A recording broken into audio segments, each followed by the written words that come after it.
Hi hello നമസ്കാരം. എല്ലാവർക്കും എൻ്റെ യൂട്യൂബ് ചാനലിലേക്ക് നമസ്കാരം. എല്ലാ ദിവസവും വീഡിയോസ് ഇടണമെന്നൊക്കെ പറഞ്ഞൊരു യൂട്യൂബ് ചാനലൊക്കെ തുടങ്ങി വെച്ചു, പക്ഷെ സാധിച്ചില്ല, സമയം കുറവുണ്ട്. അമ്മയൊക്കെ അങ്ങ് നാട്ടിൽ പോയി, അപ്പോൾ പിന്നെ ഒറ്റയ്ക്കുള്ളപ്പോൾ അതിൻ്റേതായ ഒരു ബുദ്ധിമുട്ടൊക്കെ ഉണ്ടല്ലോ. അത് സാരമില്ല, എന്നാലും നമ്മൾ ഒറ്റയ്ക്കായാലും എല്ലാം ചെയ്യണം. ഇപ്പം സാധനം എടുക്കാൻ പോകണം, പിന്നെ കടയിലേക്ക് സാധനം എടുക്കണം, പിന്നെ ഫുഡ് ചെറിയ കുഞ്ഞു കുഞ്ഞു ഓർഡറുകളൊക്കെ ഉണ്ട്, അതൊക്കെ ചെയ്ത് കൊടുക്കണം. പിന്നെ അങ്ങനെയൊക്കെ ആകുമ്പോൾ ഇച്ചിരി സമയം കുറവുള്ളതുപോലെ. പിന്നെന്താണ് മെയിൻ, ഞാനിങ്ങനെ ആത്മീയത എന്നൊക്കെ പറഞ്ഞിങ്ങനെ ഇരിക്കുമ്പോൾ ഓരോരുത്തർ നമ്മളെ കളിയാക്കുന്നു, ചിത്ത വിളിക്കുക, അല്ല പരിഹസിക്കുന്നു, നീ വലിയ ആത്മീയതയിലൊക്കെ ജീവിച്ച് ഇതുകൊണ്ടൊന്നും ഒരു വലിയ പ്രയോജനമൊന്നുമില്ല.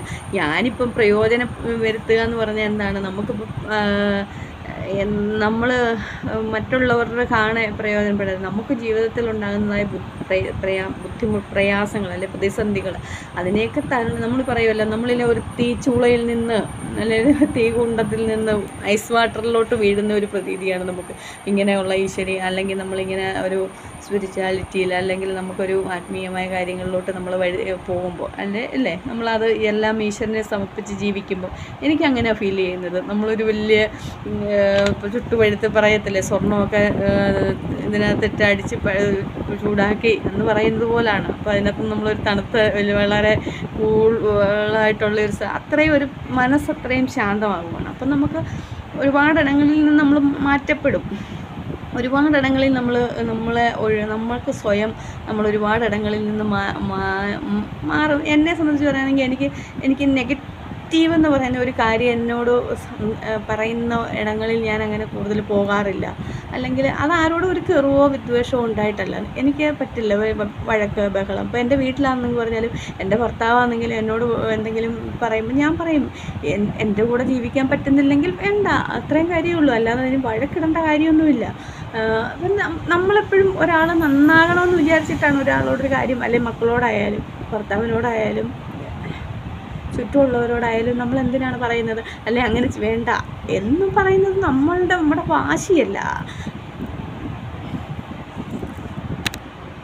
ഒരിക്കലും അത് നമ്മുടെ വാശിയല്ല. നമുക്കത് നല്ലതായിട്ട് ജീവിക്കണം, അല്ലെങ്കിൽ കഴിഞ്ഞു പോയതൊക്കെ പോയി. ഇപ്പം മനുഷ്യരെ തെറ്റും കുറ്റമൊക്കെ പറ്റും. നമുക്കൊരു എല്ലാ സമയത്തും പക്ഷേ തെറ്റ് മാത്രം പറ്റി നമ്മൾ ജീവിക്കുന്നതിൽ അർത്ഥമുണ്ടോ? ഇല്ല. ഇപ്പം ഞാനായാലും എനിക്കും ഒരു ഇതും ഇല്ലാതിരിക്കുന്ന സമയത്ത് നമുക്കുമുണ്ട് ദേഷ്യങ്ങളും വാശികളും ഒക്കെ ഉണ്ട്. ഇപ്പോൾ പക്ഷേ വാശിയല്ല, നന്നായിട്ട് ജീവിക്കണം, നമുക്ക് സമാധാനം വേണം, അല്ലെങ്കിൽ ഒക്കെ വേണം. നമുക്ക് എന്തോ പറയുന്നത്, ദേഷ്യമൊക്കെ ഒരുപാട് നമുക്ക് ദേഷ്യം. ഇപ്പം സാധാരണ അവസ്ഥയിരിക്കുന്ന ഒരാൾ വിചാരിക്കുന്നത് എന്താണ്, അവിടെ വാശിയാണ്, അവർക്ക് ഭയങ്കര ദേഷ്യമാണ്, അല്ലെ അതാണ് ഇതാണെന്നൊക്കെയാണ് വിചാരിക്കുന്നത്. പക്ഷെ ഒരിക്കലും അല്ല. ദേഷ്യവും വാശിയും അതൊന്നുമല്ല. ഇപ്പം നമുക്കൊരാളോടൊരു കാര്യം പറയുമ്പം അത് നല്ല രീതിയിലാണ് അത് നമ്മുടെ മക്കളോട് പറഞ്ഞാൽ. ഞാൻ വിശ്വസിക്കുന്ന ഇന്നത്തെ കാലഘട്ടത്തിൽ നമുക്ക് ഒന്നും ആരിലും അടിച്ചേൽപ്പിക്കാനൊന്നും പറ്റില്ല. നമുക്ക് പറ്റുന്നില്ലെങ്കിൽ നമ്മൾ അവിടെ നിന്ന് ഒഴിഞ്ഞു മാറി നിൽക്കുക. എൻ്റെ ഒരു കാര്യം അതേ ഉള്ളൂ. പക്ഷെ നമുക്ക് പറ്റുന്നവരോട് സംസാരിക്കാനും പറ്റുന്ന ഇടങ്ങളിൽ പോകാനും എൻ്റെ ഒരു നെഗറ്റീവ് പറയുന്ന ഒരാൾക്കാരുമായിട്ട് ഞാൻ കൂടുതൽ സഹകരിക്കാറില്ല, പോകാറുമില്ല. ഇപ്പം പഴയ ഇപ്പോഴത്തെ ഞാനും തമ്മിലുള്ളൊരു വ്യത്യാസം എന്നൊക്കെ പറയുന്നത് അതാണ്. ഞാനിപ്പം എൻ്റെ പത്തനംതിട്ട നാട്ടിൽ നിന്ന് ഇവിടെ വന്ന് എന്തെങ്കിലും ഒരു ബിസിനസ് ചെയ്യണം, അതെൻ്റെ ഒരു വലിയ ആഗ്രഹമാണ്. എന്തെങ്കിലും സ്വന്തമായിട്ടൊന്ന് ചെയ്യണം. ഒരു നാരങ്ങ വെള്ളം ഉണ്ടാക്കുന്ന കടയായാലും മതി, അത് സ്വന്തമായിട്ട് ചെയ്യണം. ഞാനൊക്കെ വെറും സീറോ എന്ന് വെച്ചാൽ സീറോയിലാണ് വന്നത്. സീറോ എന്ന് പറഞ്ഞതെന്ന് വെച്ചാൽ ഇപ്പോൾ വലിയ പണക്കാരിയായി എന്നല്ല, നമ്മൾ ഓരോരോ സ്റ്റെപ്പ് വഴി നമ്മുടെ കയ്യിൽ ഒരുപാട് പൈസ ഇല്ല എടുത്തിട്ട് ചെയ്യാൻ. നമുക്ക് സാമ്പത്തിക വച്ചടക്കം, നമുക്ക് ആൾക്കാരൊക്കെ റോഡിൽ കൂടെ പോകുമ്പോൾ ഒന്ന് സ്റ്റോപ്പ് ചെയ്യും, കടയിലിരിക്കുന്നുണ്ട്, ഇടയ്ക്കിടയ്ക്ക് ആൾക്കാർ വരും, അപ്പോൾ നിർത്തി വെക്കും. പിന്നെ അങ്ങനെ ഓരോ കാര്യങ്ങൾ പറയുമ്പോൾ നമ്മളെ തെറ്റിദ്ധരിക്കപ്പെടുന്നത്, അതൊക്കെ നമുക്ക് അല്ല, അത് നമുക്കറിയാം, ആൾക്കാരിങ്ങനെ പറയുമെന്ന് നമുക്കറിയാവുന്നത് കൊണ്ട് കുഴപ്പമില്ല. അപ്പം ഞാനാണെങ്കിൽ അപ്പം ഒരുപാടിടങ്ങളിൽ നമ്മൾ പോകാറില്ല. ഇപ്പം ഞാൻ ഇച്ചിരി ഒതുങ്ങിക്കൂടി തന്നെ ജീവിക്കണം. എനിക്ക് ഇപ്പം എൻ്റെ ഒരുപാട് ബഹളമുള്ളിടത്തല്ലേ, ഒരുപാട് എന്താ പറയുക, അതിൽ നിന്നൊക്കെ ഇച്ചിരി ഒഴിഞ്ഞു നിൽക്കാനാണ് എനിക്കിപ്പോൾ ആഗ്രഹം.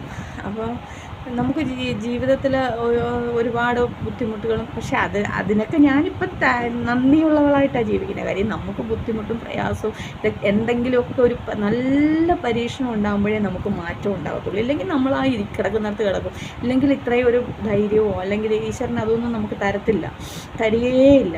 ഞാൻ ഇപ്പോൾ എന്താണ്ട് ഞാൻ ഈ ഇവിടെ ഇരിക്കുകയാണെങ്കിൽ എപ്പോഴും എൻ്റെ കയ്യിൽ ഈ കടയിലിരിക്കുന്ന സമയത്ത് ഭഗവത്ഗീതയൊക്കെ എൻ്റെ കയ്യിലിപ്പോൾ ഉണ്ടാകും. ഞാൻ ഈ ഭഗവത്ഗീതയാണ് വായിക്കുന്നത്, മലയാളം പതിപ്പുണ്ട്. ഇത് വായിച്ചിട്ട് നമുക്ക് ഇതിനകത്തുനിന്ന് ഒരുപാട് ശ്ലോകങ്ങളെടുത്ത് ഇങ്ങനെ വായിക്കുമ്പോൾ അതിനാണ് എൻ്റെ ഭാവാർത്ഥങ്ങളൊക്കെ വായിച്ച് നമ്മളതിങ്ങനെ കേട്ട് പിന്നെ കേൾക്കും. പറയുന്നത് നല്ല ആചാര്യന്മാരൊക്കെ പറയുന്ന പ്രഭാഷണം നിരന്തരം കേട്ട് നാമം ജപിക്കും, പ്രാർത്ഥിക്കും. ഒറ്റയ്ക്കൊക്കെ ഇരിക്കാൻ എനിക്ക് ഭയങ്കര ഇഷ്ടമാണ്. എന്ന് വെച്ചാൽ ഒറ്റയ്ക്ക് ഇരിക്കുമ്പോഴാണ് നമുക്ക് അത്രയും കൂടെ നമ്മൾ നാമം ജപിക്കുക. അപ്പോൾ അത്രയും കൂടെ നമ്മുടെ മനസ്സ് കുറച്ചുകൂടെ, ഇന്നെനിക്കൊരു ദുഃഖം ഉണ്ടെങ്കിൽ നാളെ ഞാൻ ചിലപ്പോൾ 4 മണിക്കൂർ കുറച്ച് കൂടുതൽ സമയം ഇരുന്ന് നാമം ചൊല്ലും. അപ്പോൾ നമ്മുടെ മനസ്സ് കുറേ ശാന്തമാകും. നമുക്ക് അവിടെ കുറച്ചുകൂടി സമാധാനം കിട്ടും. എന്ന് വെച്ചാൽ അവരോട് വൈരാഗ്യം വെക്കാനോ വാശി വെക്കാനോ ഒന്നുമല്ല നമ്മൾ പോകുന്നത്.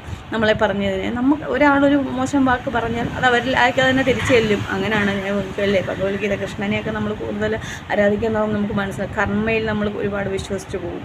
കർമ്മയോഗിയാണ് കൃഷ്ണൻ്റെയോ. അപ്പം അവിടെയാണ് നമ്മളിപ്പം ഇതൊക്കെ വായിച്ച് നമുക്ക് ഇങ്ങനെയൊക്കെയുള്ള ഇപ്പം ഞാനൊക്കെ എങ്ങനെ ഇതിൽ ശ്രവണത്തിൽ കൂടാണ് വന്നത്. ഭക്തിയിലേക്ക് കടന്നു വന്ന ഒരാളാണ്. ശ്രവണം, കീർത്തനം, പാദസേവനം, അർച്ചനം, അങ്ങനെ നവവിധ ഭക്തിയുടെ 9 ഭാവങ്ങളുണ്ടെന്ന് പറയും. ഇപ്പോൾ ശ്രവണം ആദ്യം നന്നായിട്ട് കേട്ട് കീർത്തിക്കാൻ പഠിച്ചു.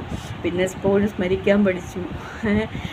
എപ്പോഴും ഇങ്ങനെ മനസ്സിൽ എന്ത് ചെയ്താലും ഇങ്ങനെ നാരായണ അല്ലെങ്കിൽ ഒരു നാമം ജപിച്ചുകൊണ്ട് നടക്കാൻ പഠിച്ചു. പിന്നെ എന്ത് ചെയ്താലും ഈശ്വരനെ സമർപ്പിച്ച് ചെയ്യാൻ പഠിച്ചു. അങ്ങനെ ഓരോന്നോരോന്നും നമ്മൾ ഇങ്ങനെ ആർജിക്കണം. ഓരോന്നോരോന്നും പതുക്കെ വരുള്ളൂ. അങ്ങനെ പെട്ടെന്ന് വരികയില്ല. അപ്പം നമുക്ക് അവിടെ അപ്പം നമുക്ക് മനസ്സിലാകും ഇത് ജീവിതത്തിലുണ്ടാകുന്ന.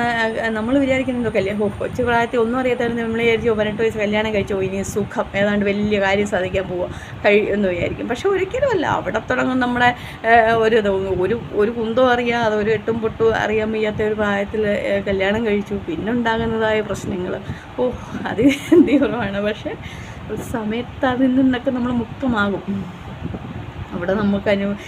അവിടെ നമുക്കിതൊന്നും ഒരു ദുഃഖമല്ലാതാകും അല്ലേ, നമുക്ക് മനസ്സിലാകും. അവിടുന്ന് നമ്മൾ പിന്നെ ഇങ്ങനെ തുടങ്ങണം ഓരോരോ കാര്യങ്ങൾ. അങ്ങനെയൊക്കെ വന്ന ഒരാളെ ഞാൻ കൂടുതൽ പറഞ്ഞ ആരെയും ബോറടിപ്പിക്കുന്നില്ല. എല്ലാവർക്കും നന്ദി, നമസ്കാരം. എല്ലാവരും കാണുക, ലൈക്ക് ചെയ്യുക, ഷെയർ ചെയ്യുക, കമൻ്റ് ഇടുക, എന്ത് വേണമെങ്കിലും പറയുക. അത്രയൊക്കെ ഉള്ളൂ. എന്ത് പറയാനല്ലാതെ ഇപ്പം നമ്മളെ എത്ര നന്മയോടെ നല്ല കാര്യങ്ങൾ പറഞ്ഞാലും അങ്ങനെ ആരും നമ്മളെ നോക്കിയപ്പോൾ ആരും നല്ലത് പറയണമെന്നൊന്നുമില്ല. ചീത്ത വിളിക്കും, വഴക്ക് പറയും. പറയട്ടെ, കുറേ കൂടി പറയട്ടെ.